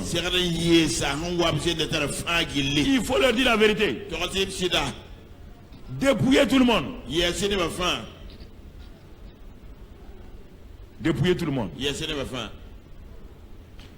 Vous tous qui êtes venus là, les gens courent. Ils courent au jeûne d'Esther à cause du prophète. Mais ils ne savent pas que le prophète ne peut rien faire si Dieu et eux ne sont pas en bonne relation. Donc les gens attendent le jeûne d'Esther, mais dans une mauvaise disposition de cœur.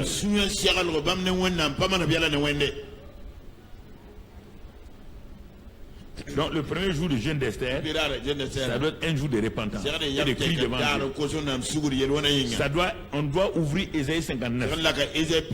Ésaïe 59. Parler aux gens.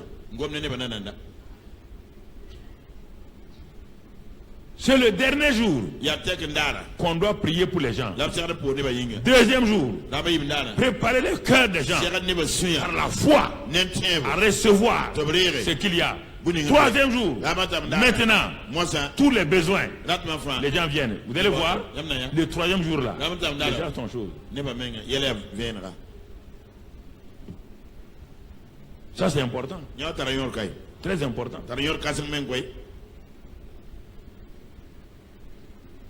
Très important. Toutes les conférences que vous faites, vous ne pouvez pas rassembler des gens de plusieurs horizons. Vous ne connaissez pas leur vie. Et vous ne les amenez pas devant Dieu le premier jour à regarder si leurs vies sont en règle. Il y a des gens qui peuvent venir à une conférence, ils ont insulté leur pasteur. Ils viennent à la conférence, est-ce qu'ils seront exaucés? Hein? Il y a des femmes qui sont ici. Leur mari a dit, elles ont quitté le village. Ne pars pas. Ne t'ai pas donné la permission.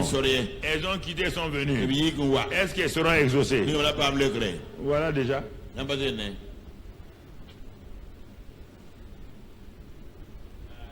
Faut vous débroussailler les choses. Faut mettre de l'ordre là-dedans.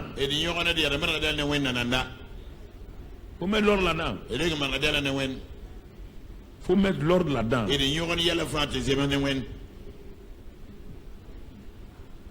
Faut mettre l'ordre là-dedans. Il faut appliquer la vérité présente. Appliquer la vérité présente.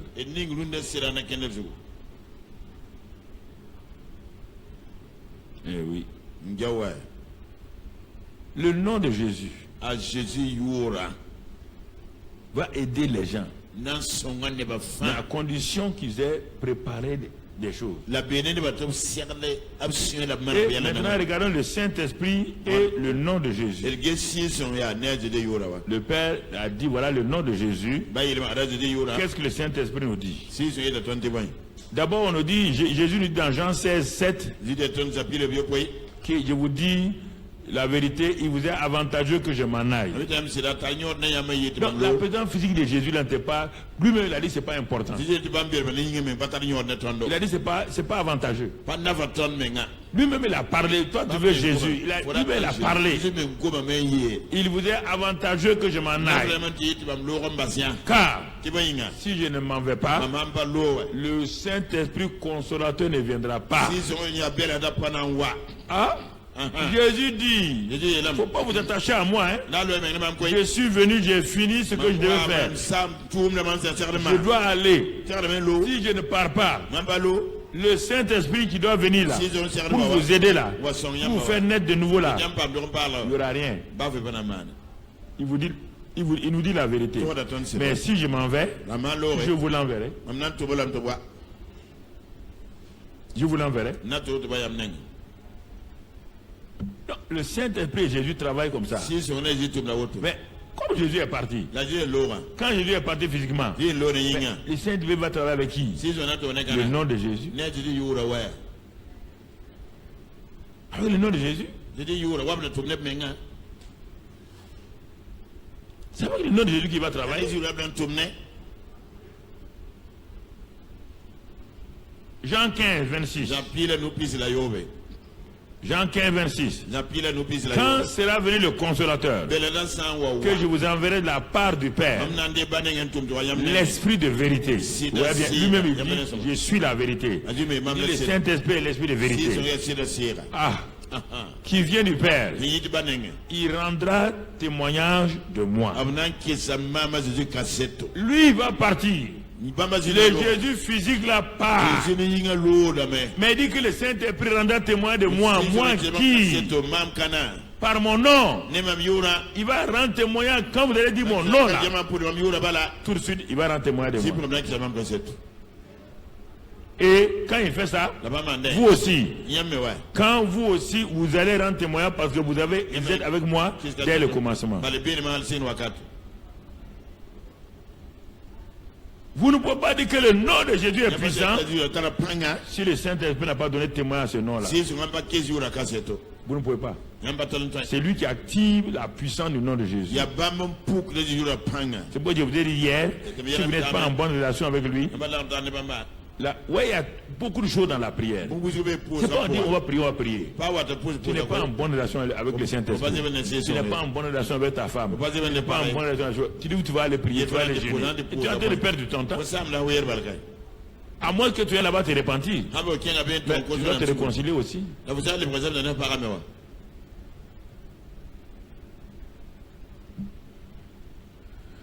Nous voulons que nos ministères aillent de l'avant, nos vies aillent de l'avant. On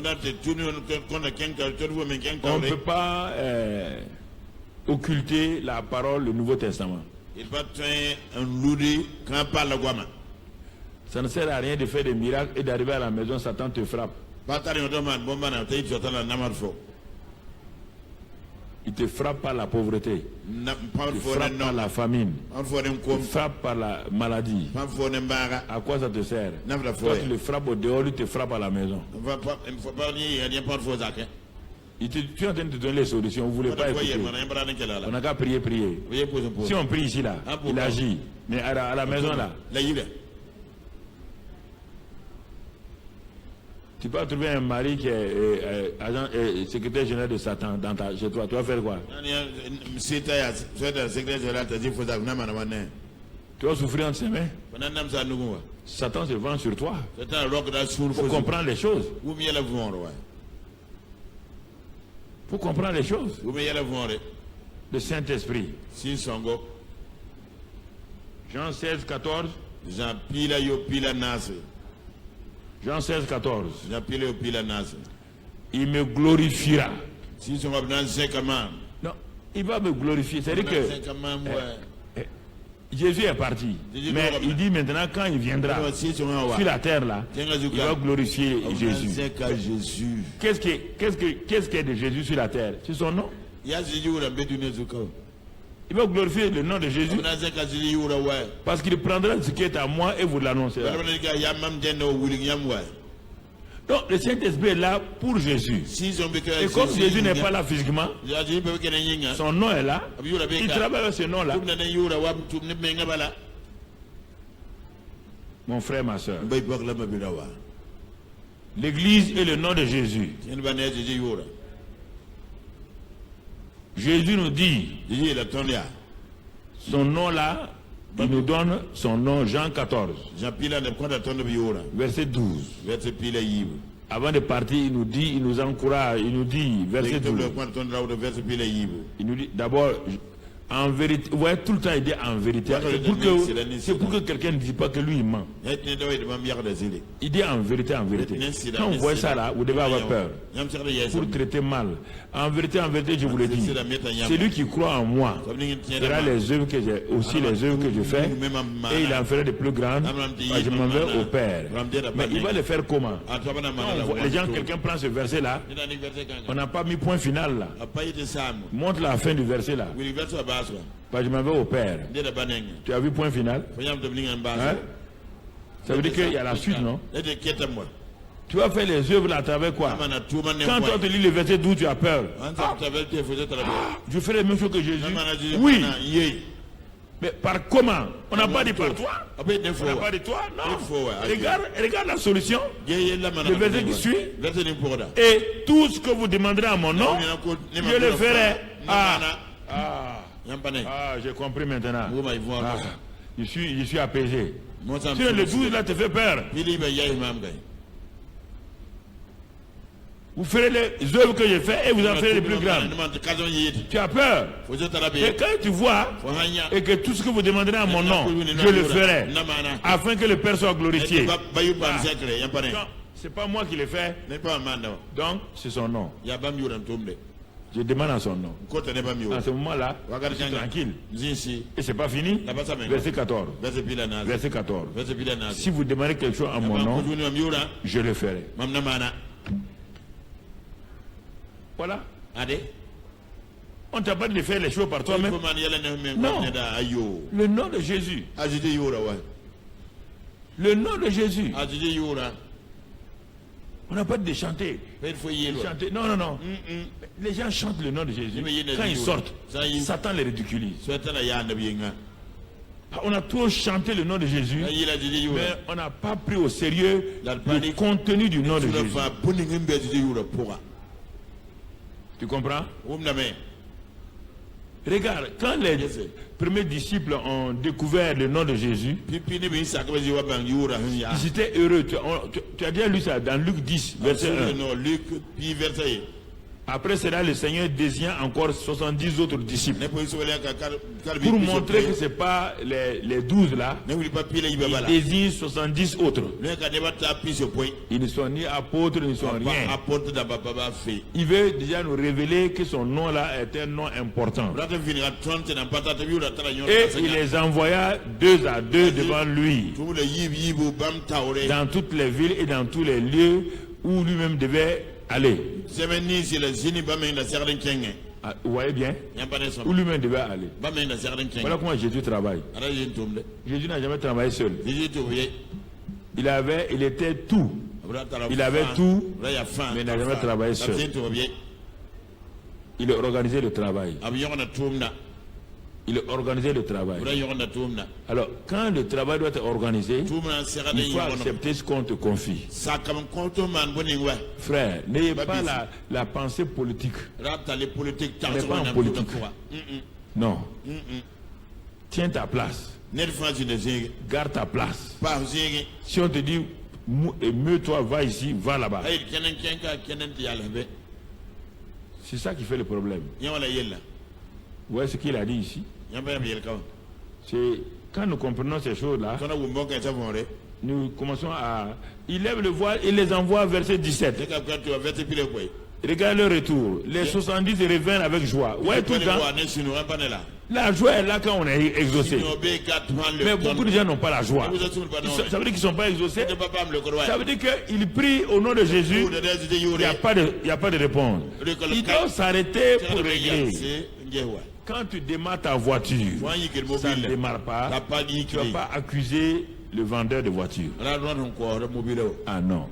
Pourquoi vous êtes intelligent avec les choses naturelles, quand il y a des choses spirituelles, vous voulez... Pourquoi? Ça, je ne comprends pas. Quand tu ouvres ton robinet et l'eau coule. Quand tu fermes, l'eau continue à couler, ce n'est pas la faute de l'honneur. Ne pas chercher à l'honneur. C'est ton robinet qui est mal. Ne pas inciter les gens de l'honneur. Ça ne te servira pas. Pendant 9 fois. Ça ne te servira pas. Pendant 9 fois, pendant 5 fois. Tout, tu mets ta moto en marche. Faut y que le montier. Mon frère, Mabiga. ça ne part pas. Ça ne va pas. Tu ne vas pas aller dire que c'est le fabricant là. S'il n'y a pas d'essence là-dedans, le fabricant n'a rien à voir. Il faut que vous ayez le courage de vous remettre en cause.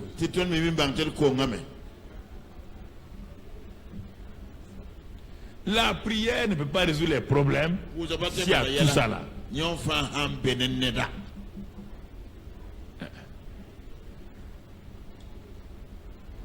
Ça ne peut pas.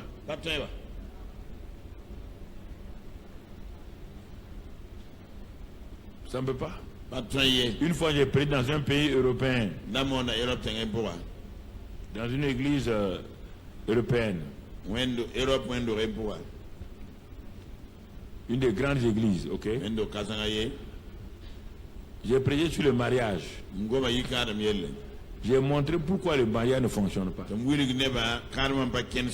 Les gens ont pris des femmes comme boyesses, mais dans leur maison, ce n'est pas leurs femmes, c'est des boyesses. Réfléchis si tu n'as pas une boyesse à la maison. Ils ont pris une femme pour faire fabriquer des enfants pour eux. Mais ils n'ont pas de femme. C'est une fabricante d'enfants. Je leur ai dit ça en Europe là. J'ai parlé de tout. Vous êtes un pays civilisé. C'est quel pays civilisé? Regardez ce qu'il y a entre vous. Quand j'ai fini, dès j'ai fini, je suis allé m'asseoir. Le pasteur a couru venir me dire. Il a une église de 3000. Donc, il est venu me dire, les gens ont commandé 2000 cassettes et c'est pas fini. Tout de suite sur place, ils ont commandé 2000 cassettes. Il n'a jamais entendu ça. C'est pas fini.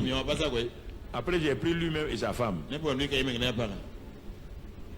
sont venus là où je dors. Là. Dieu m'a parlé. J'ai pris des paraboles. C'est comme ça quand je parle en parabole, je parle à quelqu'un. J'ai parlé en parabole. Entre relation entre un homme et une femme. J'ai parlé en parabole. Et la femme a commencé à comprendre. Je vois qu'elle commence à sourire.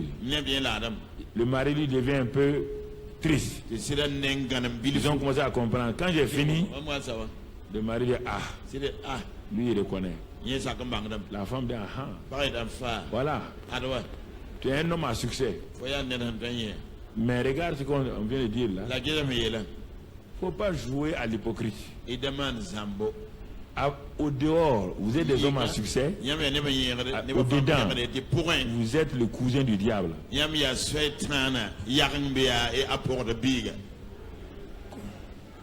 Non, comment quelqu'un va marier une femme et tu la méprises comme ça? Même tes petites soeurs sont mieux que ta femme. Et toi, tu es pasteur. Et toi, tu veux... C'est pourquoi il y a beaucoup d'hommes de Dieu, quand ils prêchent là, les femmes ne s'assoient pas ici, elles passent s'asseoir derrière. Et puis quand ils prêchent là, la femme le dit... Ziri comme ça. Les gens regardent la femme là, mais maman, il y a quoi? Laissez-le parler. Il vient mentir comme ça. Demandez-lui s'il m'a déjà dit chérie. Tu viens à l'église de dire aux gens chérie, toi tu ne dis pas chérie à ta femme. C'est pourquoi quand tu arrives à la maison maintenant, tu rentres baga. Tu veux la toucher de menteur comme ça. Mais il faut changer. Pasteur, il faut changer. Vous n'avez pas de servante chez vous. Il faut arrêter, il faut changer.